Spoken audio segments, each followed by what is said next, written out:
Well, we are coming to you from the residence of the Right Honorable Raila Odinga, former Prime Minister of the Republic of Kenya, and also the party leader of the Orange Democratic Movement, ODM party, in this, which is his very first exclusive, in-depth and detailed interview after he started working with President William Ruto under the MOU 10-point agenda, as well as the AUC bid. Thank you very much, Your Excellency, for granting us time and for speaking to the country through NTV. Thank you, thank you. Well, today I want us to start this conversation from a point of understanding.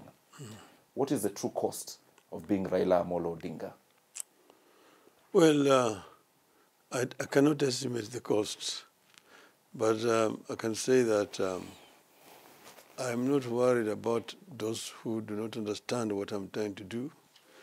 I always try to convince them to see the things the way I see them. In 2023, we were in the streets, and we had very concrete issues that we were raising. One of them was the issue of the elections of 2022. Because as you know, we had opportunity to access the server, and which was telling completely different story of the one that was announced by Mr. Chebukati.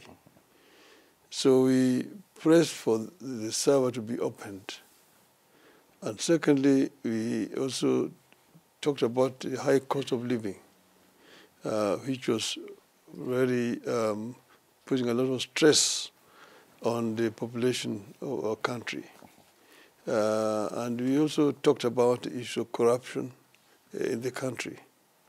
That, you know, there was a very violent reaction to our demonstrations, and we lost quite a number of our people. We did come out clearly saying that change must come in the country. And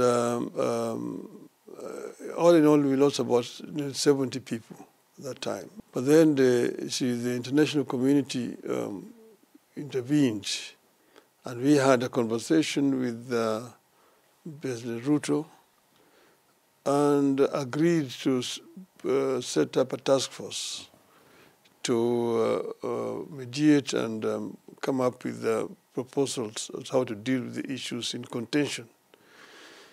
It was led by Honorable Kalonzo Musyoka and Mr. Kimani Ichung'wah. They came up with what we call the NADCO report. And we then said the NADCO report needed to be implemented. It was taken to Parliament, but there was quite a bit of prevarication, but it eventually went through Parliament. But before it was implemented, then, of course, the Gen Z issue came up. June 2024. Just June 2024. Had the NADCO report been implemented earlier, we would not have ended up with the Gen Z protests? Exactly. Because the issues that the youth were raising were very similar to the ones that we were raising the previous year. Now, the youth, of course, say that they were out to finish the job. They asked me to stay home. And I did respect their wishes, and I stayed home. And, of course, they went further than we had gone. They stormed the Parliament. They even stormed the judiciary.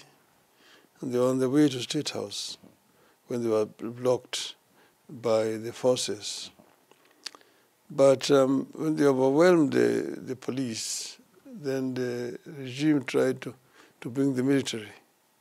When we protested that military cannot be deployed on civilian population without express authority of Parliament, they went to Parliament and coerced Parliament to pass it.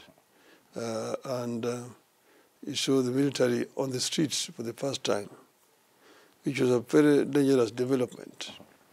Now they were stalemate at that time, and there was a danger that ultimately the military would come to take over. We were almost on the brink of that happening at that time. But then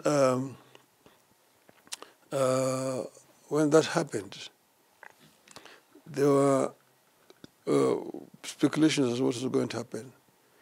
The Gen Zs were not able now to come on the streets, and that was actually going to create a state of anarchy in our country. We've seen what has happened in other countries in a similar situation.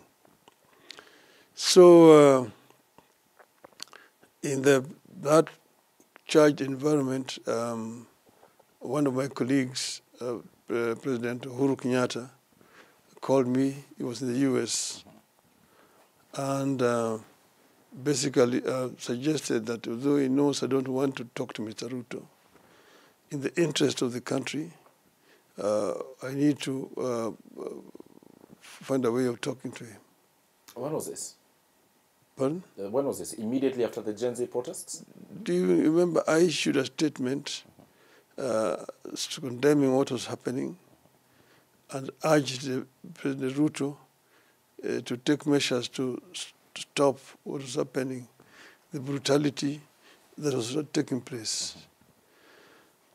I did not even have to eventually look for Mr. Ruto.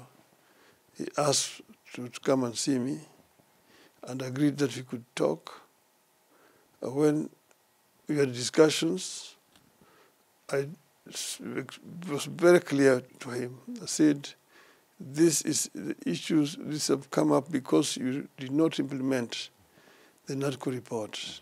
That's why we are where we are today.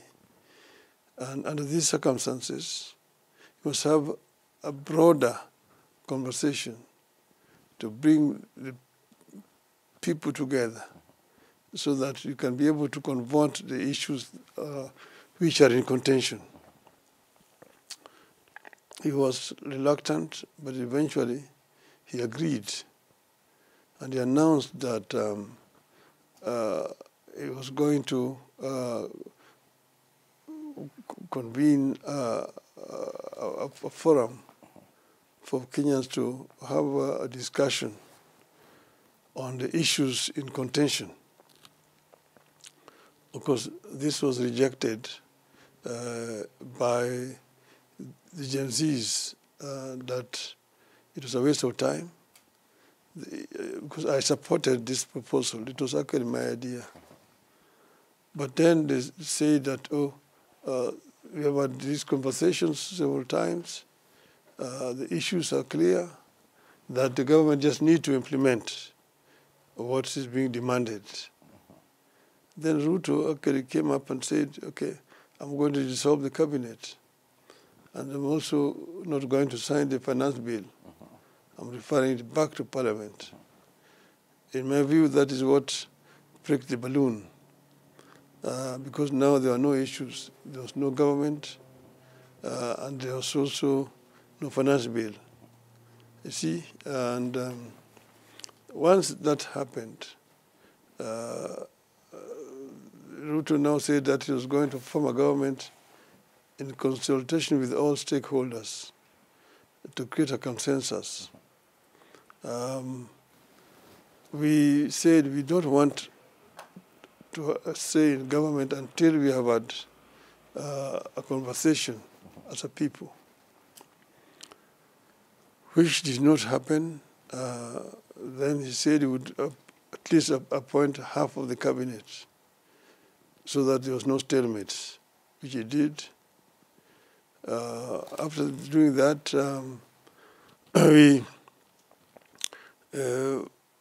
tried to consult among ourselves in Azimio if we could find a way of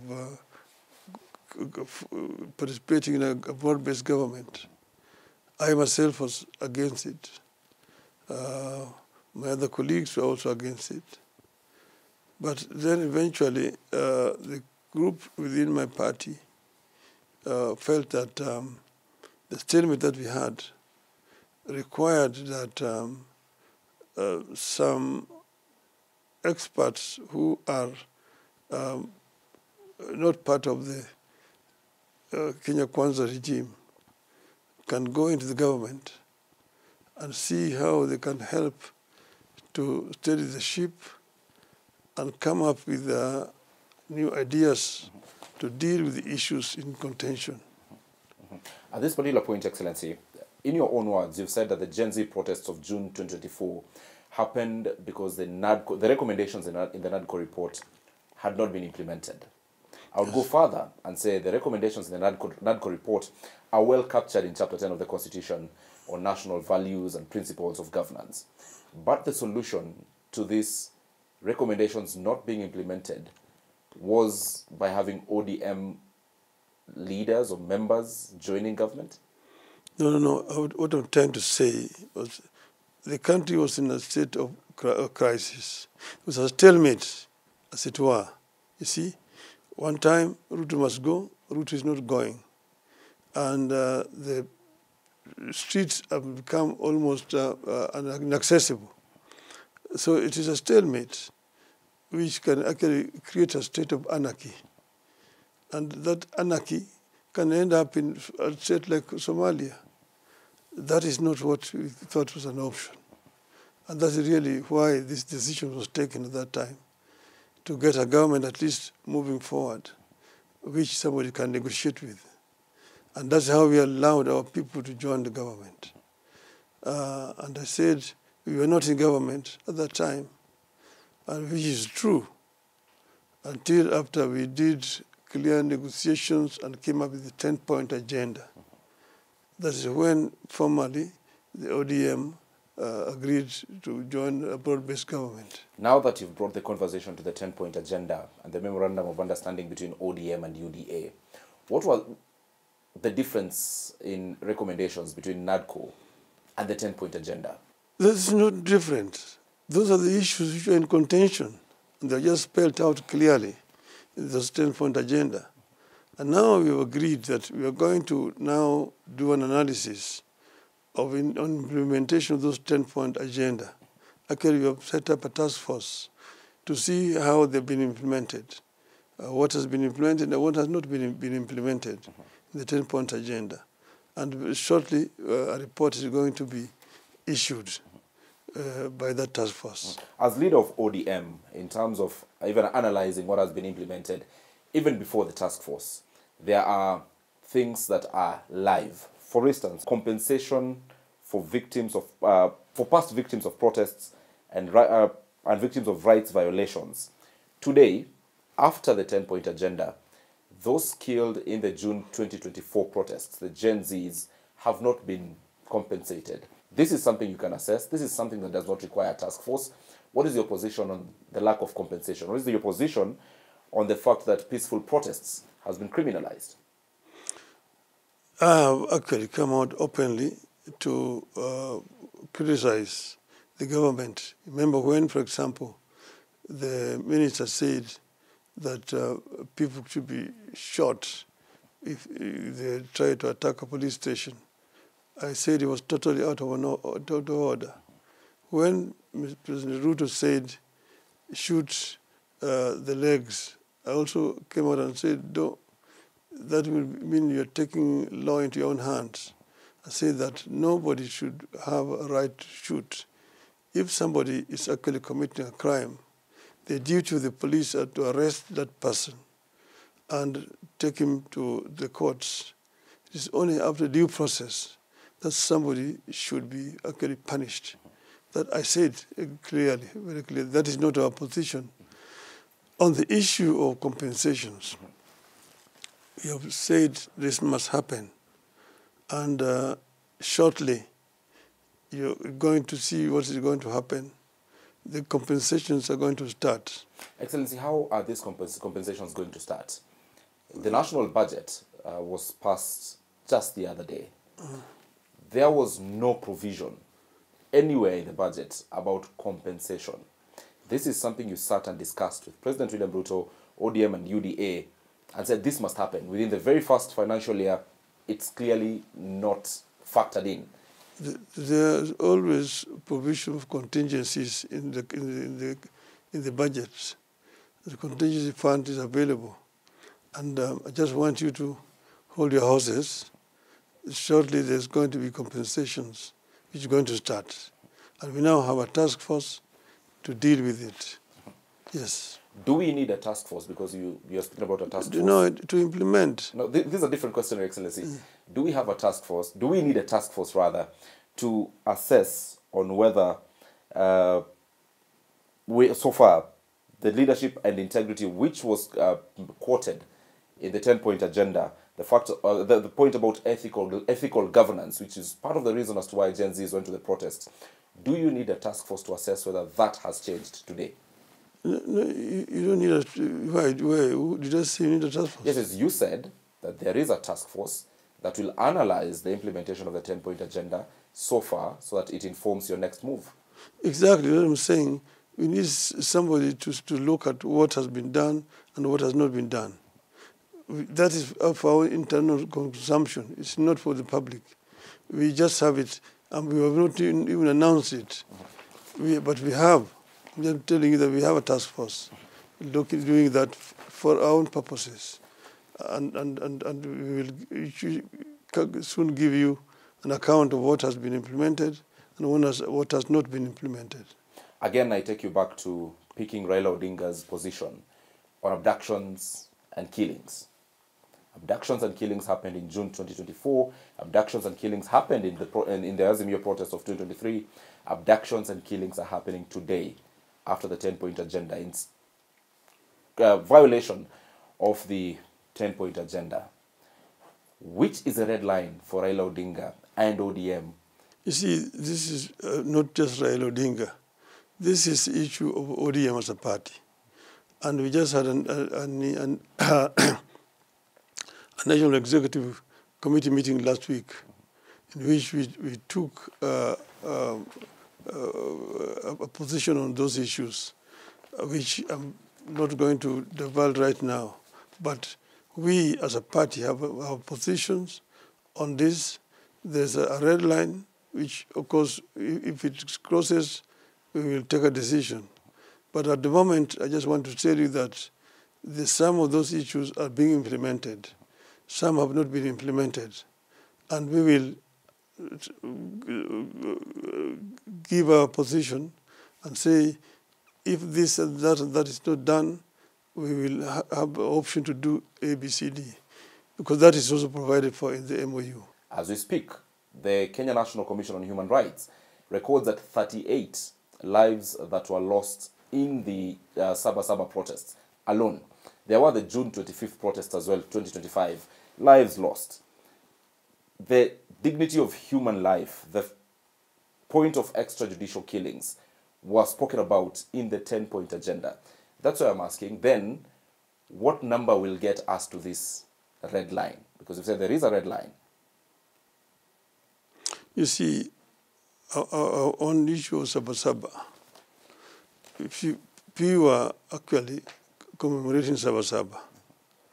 And I came out clearly and said I was going to go to Kamkunji to commemorate Sabasaba. Because Sabasaba was about Kamkunji. It was not about just general demonstrations countrywide. Okay? And I said I would go to Kamkunji. Unfortunately, other people actually took actions elsewhere differently. And the situation actually became almost uncontrollable. You remember, I was not even able to go to Kamkunji because the streets were closed by the government. And Sabasaba was about going to Kamkunji to ask the people of Kenya if the country is ready for multipartyism. Your Excellency, you are contradicting yourself when you say Sabasaba was about Kamukunji. This is why I say so. On 4th July 2023, these are 3 days to Sabasaba of 2023. This is what you said. You were at the SKM Command Center and you said that the only weapon that we have, this is direct quote, the only weapon that we have in our land is our sovereign power to picket, to protest, to boycott and to embark on civil disobedience. We begin this on Friday, July the 7th. You went further to say that we invite all our people to prepare to join the Kamukunji in Nairobi and in different other places across the country on Friday. I want to repeat that it is not just in Nairobi, even other centers across the country. July 4th, 2023. 2 years down the line, what has changed? But that is very specific. I said Kamkunji, and also in other centers, in other people, wherever they were going to say, this is where we are going to go. This is where we are going to picket. So it must be specific. You must say clearly that we are going to go to this particular place to picket. If you're saying in Nairobi, we say we are going to Kamkunji. That's the only place. So it's not going to be in Kawangware, it's not going to be in Woodley, it's not going to be in Mukuru Kwanjenga or anywhere else. It's a specific place. And that is where we ask the police to be. The people of Kenya who were taking part in the protest said they would do Sabasaba or take part in the protest, not at Kamkunji, but they said the specific places, Nairobi CBD, and they listed different other places which they were to occupy. Was there anything wrong with that?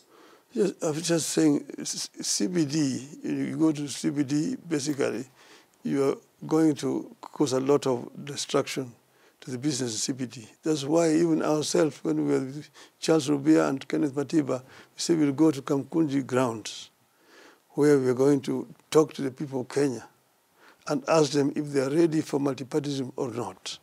So it was a very specific agenda. This is what I'm trying to say. There's nothing different. We're saying that if we are going to do demonstrations, we don't want the other people whose businesses are private to be affected. We want to go and make a point so that the government listens to what we are trying to say. This is what it is. So, and this is how it happened all over the world. It's not just in Kenya. It's not just in Kenya. Let me take you back again to your speech, this particular Sabasaba, where you said you tried to differentiate what Sabasaba then was and what Sabasaba today appeared to be. And I'm simply quoting. And you said it was not about one group against the other or one part of the country against the other. Is this what you think this particular protests were about? One group against the rest of Kenya? No. See, Sabasaba, we had a definite objective. See, a definite objective at that time was we had the issue of multipartyism. Now people are commemorating Sabasaba because they have other issues, but it is actually the same objective. In other words, you are trying to address the government on issues which are affecting the people at that period of time. Here, for example, people are talking about the cost of living. They're talking about unemployment. They're talking about corruption. These are issues which are actually affecting society. And you agree that you're going to address these issues at a particular time and a particular place. So you mentioned the venue and the time where you're going to assemble and address those issues. So it's not just left anyhow. Then why was it important for this to come out of your speech? That it was not one group against the entire nation, this community against that community, and we agree that was not what Sabasaba was in 1990. That equally is not what the protests in July and June 2025 were about. It is not about one community against the other or one part of the country against the other. Why was it important for this to be captured in your speech, Excellency? No, but I was just being general.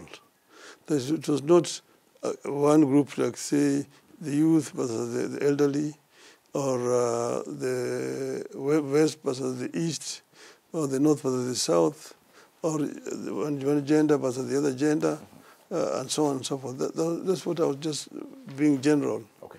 Exactly. Let's now talk about the intergenerational national conclave. This is what you called for in your speech during Sabasaba.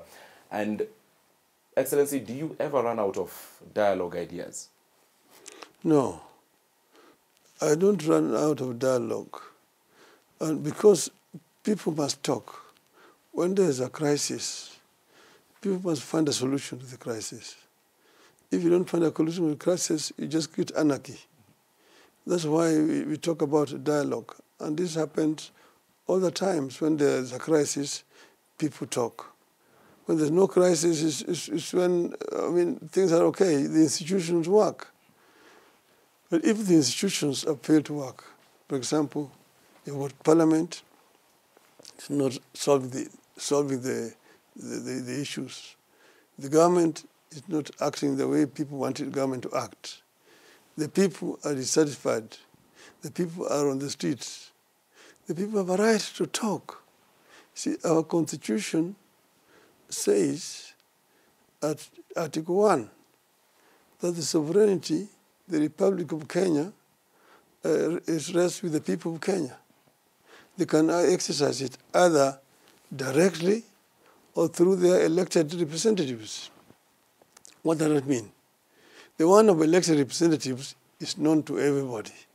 The people go to the ballots, they elect their MCS, MPs, senator, governor, and president. But then, how about this one of direct by the people? How do 55 million people come together to exercise that sovereignty? How do they? This is dialogue. That's when you can talk about we, the people of Kenya. And that is exactly what I'm talking about. That article must have some meaning. How do the people exercise direct sovereignty? So how exactly do you envision this conclave? You see, that's now very good. I'm happy at least that Kenyans are now discussing this issue. That's where I wanted this to be. And you can have suggestions. My suggestion is that you start at the grassroots. Grassroots here at the polling station, where everybody has the right to assemble. They assemble there, they talk about issues affecting them, and then they agree that they elect representatives to go to the next level. And once they've discussed, they come up with issues, point 1, 2, 3, 4, and so on. Then now they elect people from there, say 50 people or 40, 20. 20 are the youth. The rest are the 20. And of course, you look at the gender representation. Then you go to the next level, which is the ward level. The same exercise. We have come from our polling station. This is what we have. These are the issues. These are the issues. They discuss at that level. And again, elect another 40 or 50 to go to the next level of now sub-county. At the sub-county again, the same exercise. From there they go to county. Then now you end up with counties having delegates of 40 coming to the national conclave. Now the national conclave, you can add there members of parliament, and then after that now you add other stakeholders like religious groups, the civil society, the intellectuals, the workers' representatives, and so on and so forth. That now is a conclave that can talk about we the people. Let's talk about the possibility of this happening. Your proposal is having representatives from the polling station. You've mentioned a figure of, say, 40 or 50. If we were to go by the IEBC records, we have more than 40,000 polling stations. So we're speaking about in excess of 2 million people across the country sitting at polling station level. how are they operating at the polling station level to even now go to ward level, constituency level, county level? They will definitely require some funding for their activities. Where do we get this funding from before we even get to the national platform, which I think, because it will have about 3,000 people, is a political rally as opposed to a dialogue? I'm saying they fund it themselves because these are the people. At a polling station, you don't need a funding. What do you need a funding for? People just come from their homes and sit down and talk. You don't need any funding. These are the people. We are the people, and we have a problem. Why do you want to be funded? There'll be secretarial work. No, they just sit down and talk as a local community. And then they elect the representatives. They have a problem. So they fund it themselves. That's when it is people thing. If you may talk about who is going to fund it, then you bring the government into it. You don't need the government. This is a people process. If you do not need the government, then at what point, even at the national level, will you have these recommendations implemented? Because it surely requires government. We, the people, that will fund itself. The process will fund itself. From polling station to the national level? Yes. I would want to really have a clear picture of it from Odinga's perspective. The moment you bring in the issue of money, you now have to bring another institution into it. But this is a people process. The people themselves will raise the money.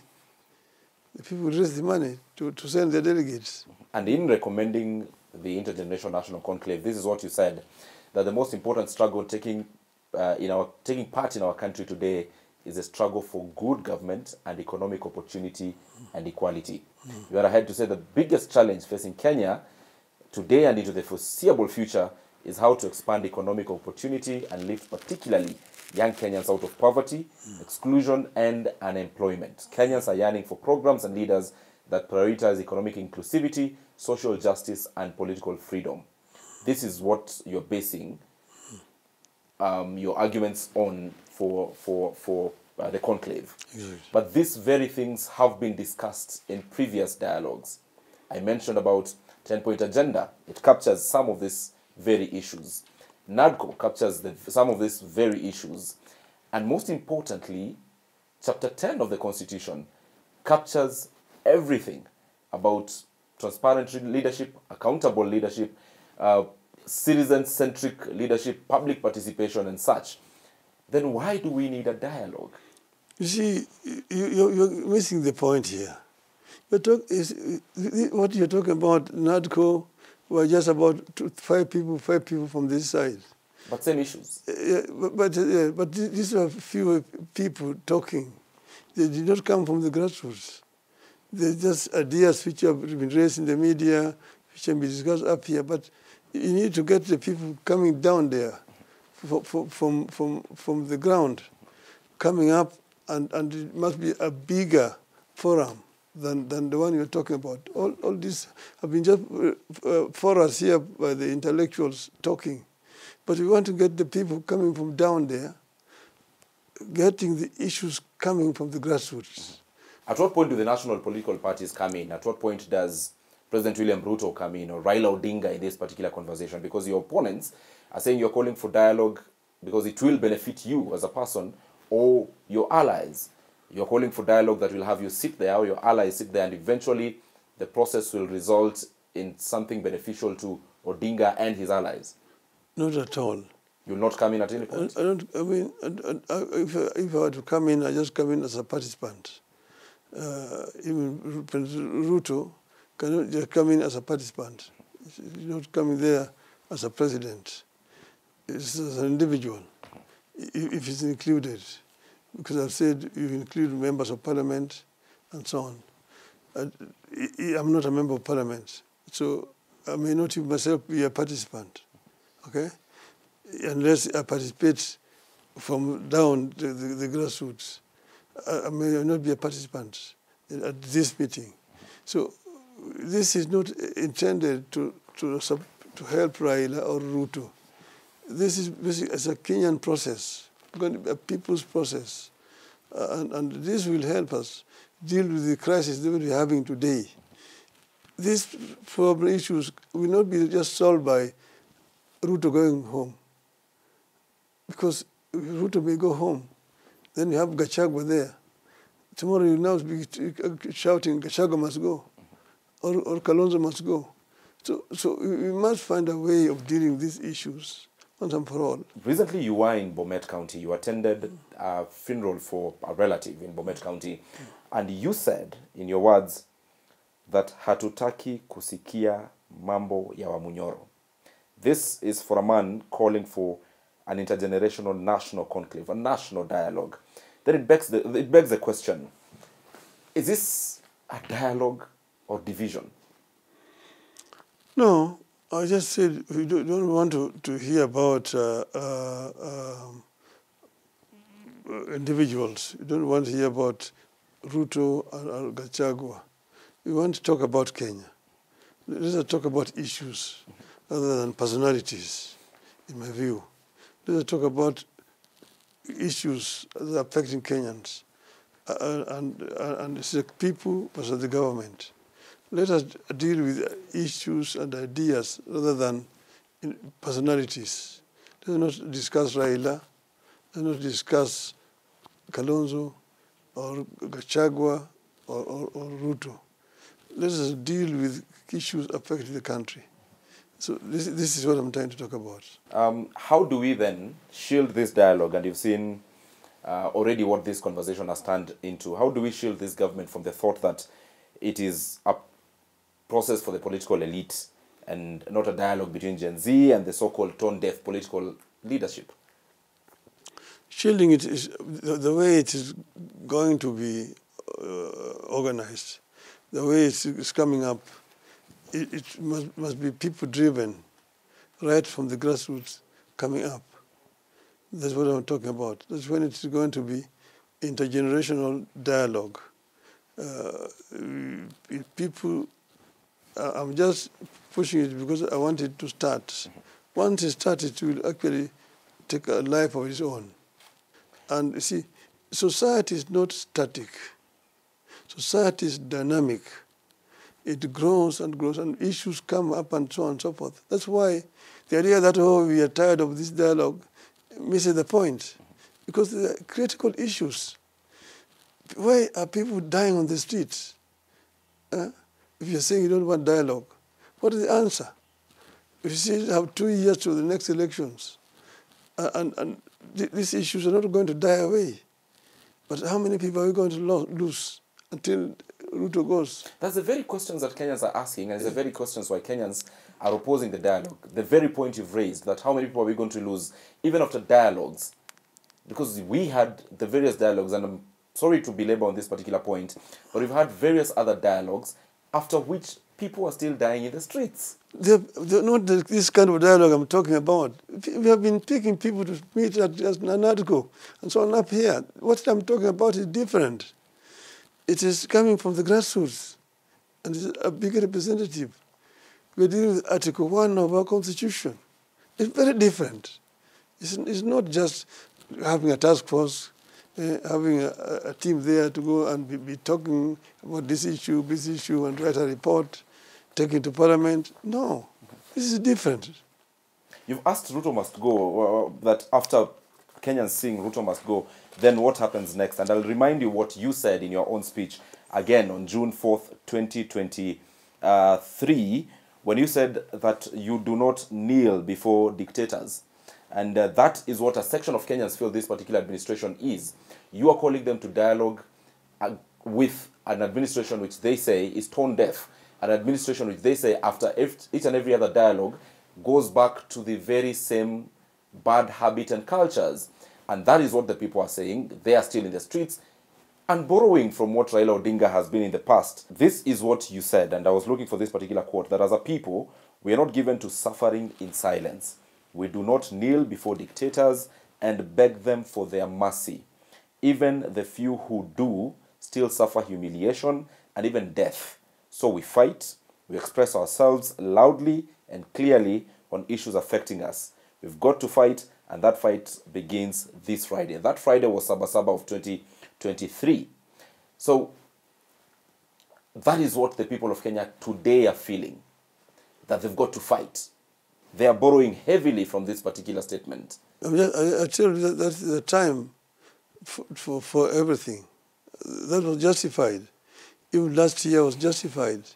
I'm saying we've been all justified, but I'm saying now time has come to now move to the next level of now talking so that we find a solution to these issues.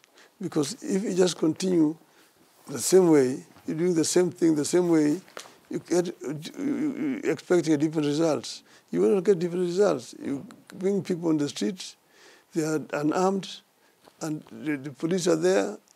You see the consequences. Well, how do you deal with that?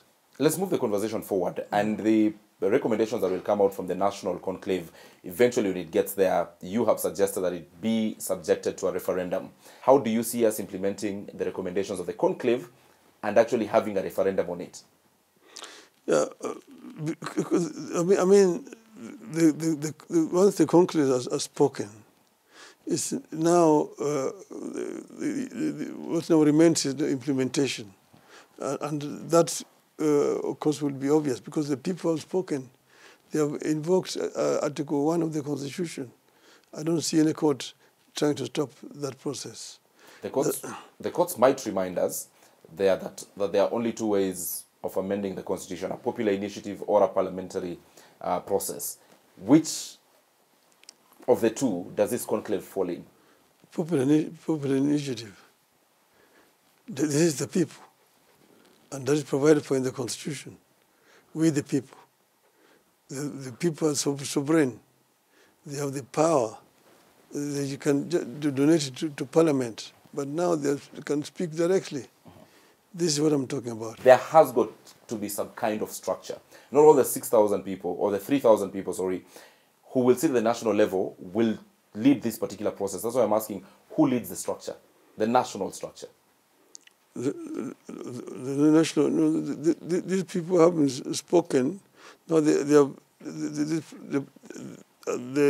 resolution that they pass will now be brought back to the provisions of the Constitution. Okay? You go through the process of collecting signatures and so on. Have you had a word with President William Ruto about the intergenerational national conclave proposal? And what has he said?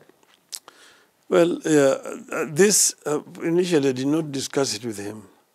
I just made this proposal myself because I was proposing it to Kenyans. I was not proposing it even as ODM. And I wanted the Kenyans to digest it first and reflect on it and see if they would accept it. So that's why I wanted it to be a debate. Should we have it or should we not have it? But I've given reasons why I think we should have it. And I think we're getting a kind of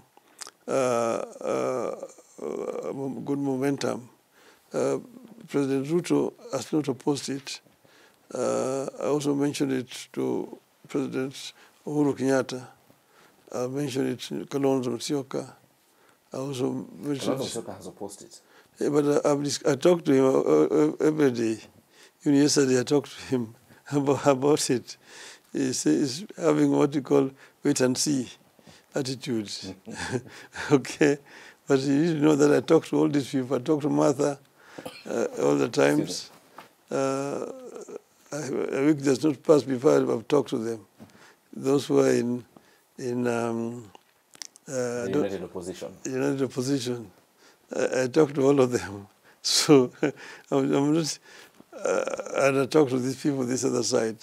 So I'm in a neutral position to try to heal the wounds, to bring the country together. Because even if you're talking about getting rid of Ruto, how do you get rid of Ruto unless you create a conducive environment in which there can be a fair contest and he loses fairly and he accepts defeat? And you must create those conditions. You cannot do it when people are shouting at each other, okay? And but if Ruto wins and wins fairly, you must also accept that he's won fairly. So we need to mature our democracy. We need to mature. Our democracy must come of age, where, you know, people contest as friends, and once the elections are over, people shake hands. Great. Let's now take the conversation forward. So how do you respond to those who say today that Odinga has betrayed the Gen Z, that Odinga is the biggest support system of William Ruto, and this is courtesy of the Gen Z protests? That misses the point completely. You remember, I was asked to stay home, and I stayed home. I did not come out at all. And then there was a stalemate. You see, what the Gen Zs did, which was very fundamental, was that they said clearly that the people had no confidence. They stormed Parliament, they stormed the Supreme Court, they were on the way to State House, meaning that no confidence in the three arms of the government. You see? Now, what happens in the situation? The government should have resigned, but the government did not resign. And you saw there was now a stalemate. The government was now going to bring in the military into the fray. And the Gen Zs were also not making much progress. So there was a standoff, which can easily go into a situation of anarchy, you see, because you don't have the power to compel the military to surrender, and you also now have the power to remove the president from State House. So you're just there. Anything can happen. Are you running for presidency in 2027? I have not said. I have not said that I'm running. And in my view, even if we're in 2025, it's too early for anybody to talk about 2027. Yeah. So what is the end game then with this working relationship with President William Ruto? We have said that we are in the broad-based government after 2027, but we have not said that we are going to stick with, work with order beyond 2027. Those are issues that we'll discuss at the appropriate time. Well, you've not said whether you're going to run for president or not, but those who are interested in running for presidency have already declared their bid. For instance, former Chief Justice David Maraga has already thrown his hat in the ring. So what is your plan? It's 2 years to the election. You must be having a plan, Your Excellency. No, I don't have to run for presidency. I can support somebody else, but I can also run if I wanted to run. I have not made a decision because I don't think it is time to make a decision. At the moment, I'm more content in trying to organize my party, ODM, to be strong as a political party, so that if they want me to run, they will decide. If they want somebody else to run, or if they want to support somebody else, that will be the decision they will make at an appropriate time. Some of your troops are already speaking about supporting William Ruto. They are speaking about it. Those are the individuals. That is their decision as individuals. And they're entitled to it. Kalonzo Musyoka. I'm very particular about him because he's a gentleman who is on record or has gone to support you 3 times. He wants to be president. Should he expect your support? Sure. Me and Steve we are friends. We share a number of issues, and we've run together. I've got a lot of respect for Kalonzo Musyoka. He has not asked me for my support.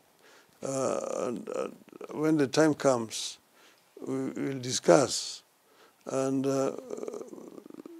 see who is capable of running. And that will be not just me and Kalonzo, or me and whoever you want to talk about, me and Ruto. or me and Gachagua, for that matter. It will be about the party's interests first. And so it's not going to be just the interest of Raila Odinga. It will be an interest of the party. Reports indicate that you are wooing Kalonzo to join President Ruto, then have them run on a joint ticket, and you support the both of them together. How true are these reports? That is a total rubbish. That is not true at all. I've not asked Kalonzo, nor have I asked Ruto. We have not discussed those issues at all. Those issues will be discussed at the appropriate time. And I would also not say that I'm not in the ring. I would also not say that I've not taken that decision. Yes.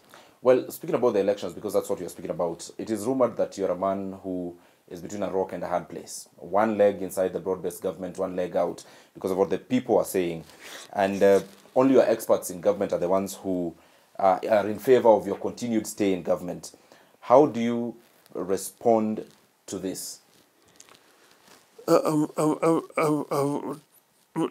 Always my two legs, not otherwise I will not be able to walk. Wherever I am, I've got my two legs. And I've told the people that we are in this situation here because of the crisis the country is in at the moment. And we think that the decision we took was the right decision and was in the interest of the country.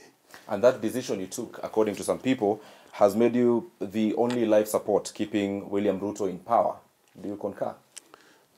I don't at all. I think William Ruto would probably have been in power, or a state of anarchy would have cropped in my view. And you've seen what happened in Somalia. Once a country slips into that state, it takes a long time to get it back. A good percentage right now of your fan base feels that you're becoming a turncoat. That what now your legacy is, or what you'll be remembered for, is not standing for truth, but for compromising and shaking hands with those you once opposed and softening the opposition's role. How do you feel knowing that this is what a section of Kenyans view as your current legacy? This is very true. There's a lot of propaganda. You see, with Moi, we managed to tame Moi and eventually managed to start the constitutional review process. So it was an achievement.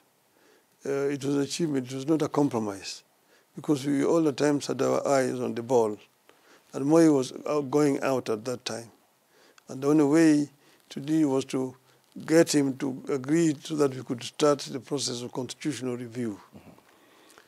With Kibaki, the country was in turmoil. Many people had died, and it was not me. The international community came here and brought Kofi Annan to broker mediation. And Kofi Annan negotiated with a team from both sides, and eventually came up with a document which we signed, myself and Kibaki, and I signed it only after my team had agreed that we sign. I was actually forced into signing it. And because, as you know, I had won the elections, and it was rigged. I mean, rigging has taken place many times. With Uhuru Kenyatta, we agreed. You see, the country was bleeding at again the same time, and continuing was just going to be more bloody, as we did. And we agreed clearly on what was supposed to be done, which was then conceptualized in the BBI. It's the courts that rejected it. But I did not go into Uhuru's government. I didn't have a single minister or anybody. They said you are actually a co-president in Uhuru's government. Just like they're saying you are co-president right now. How was I co-president of Uhuru's government? You're calling the shots. I did not get even anybody appointed in government. No, none of my people are ever appointed in Uhuru's government. There's not any salary I got from Uhuru's government. What did I get? I got nothing. And Uhuru got going. He said he would support me, and he did support me in elections. That was the only thing that happened. So how did I compromise with Uhuru? I did not compromise with Uhuru. We agreed on reforms, and it was conceptualized in BBI.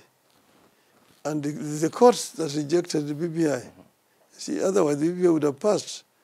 And then now the 2023 would not have happened. See, Chebukati would have been removed from the Electoral Commission.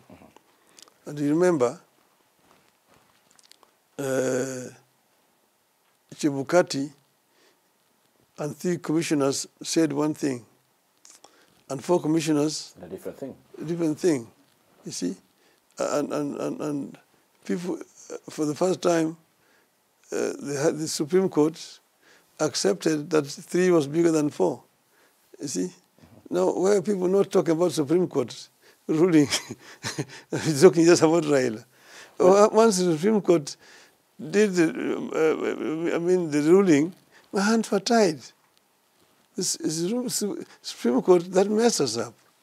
So you did not compromise. Not Now because you've mentioned the IEC, yeah. and we have a commission that is now 9 or 10 days in office, it is important, since this is your first interview, to get your onset thoughts about the new commission.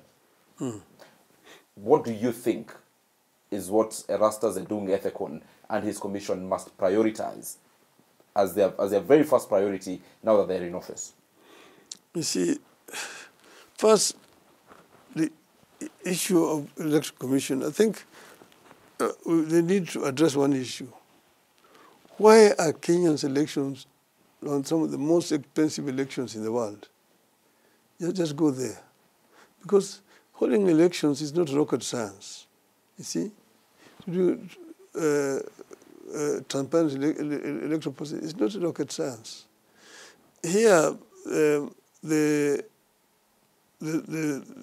structure, the system will be there. I've created so many roadblocks, basically meant to eat money. Like this idea of digitizing electoral process.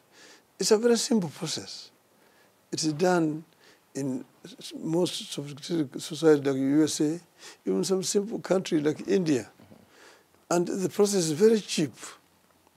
But then procurement becomes very expensive because it's a way of just eating money. You see? Even this is a process of voter registration. It should be very simple. Even demarcation of boundaries. It should be a very simple exercise. Now with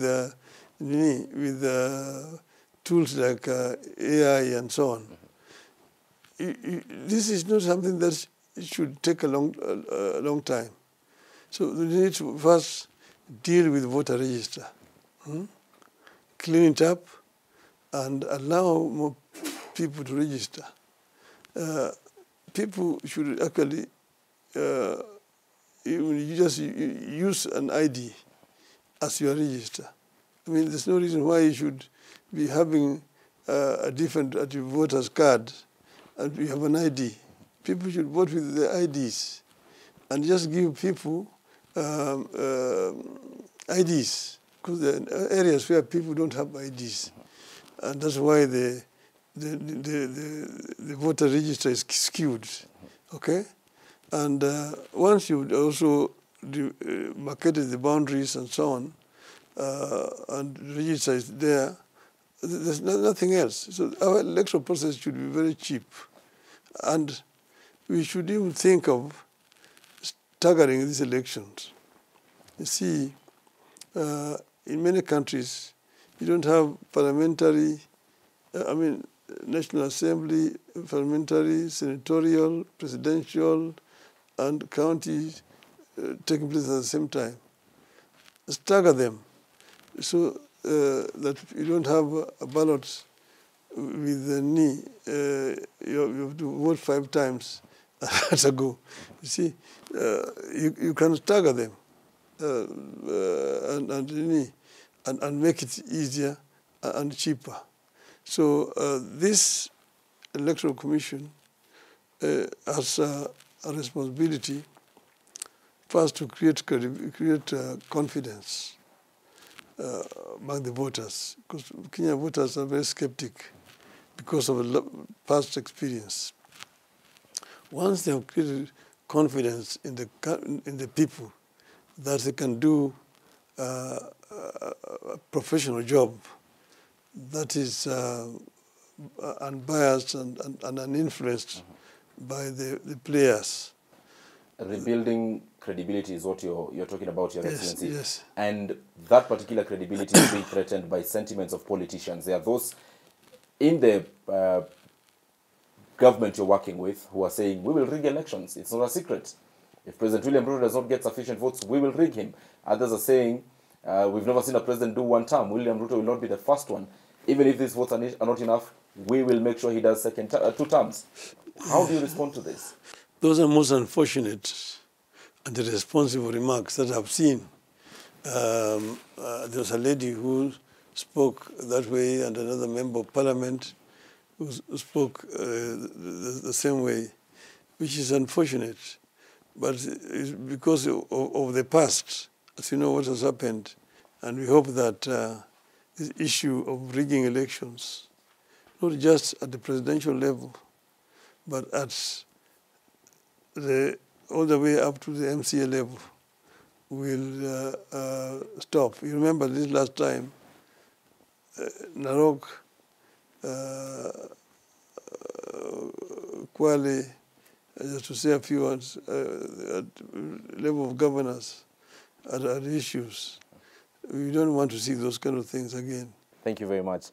Raila Odinga, former Prime Minister of the Republic of Kenya and also ODM party leader, in this exclusive, in-depth and incisive interview where he has broken down what he envisions when he speaks about the intergenerational national conclave and various other issues. Thank you very much for watching.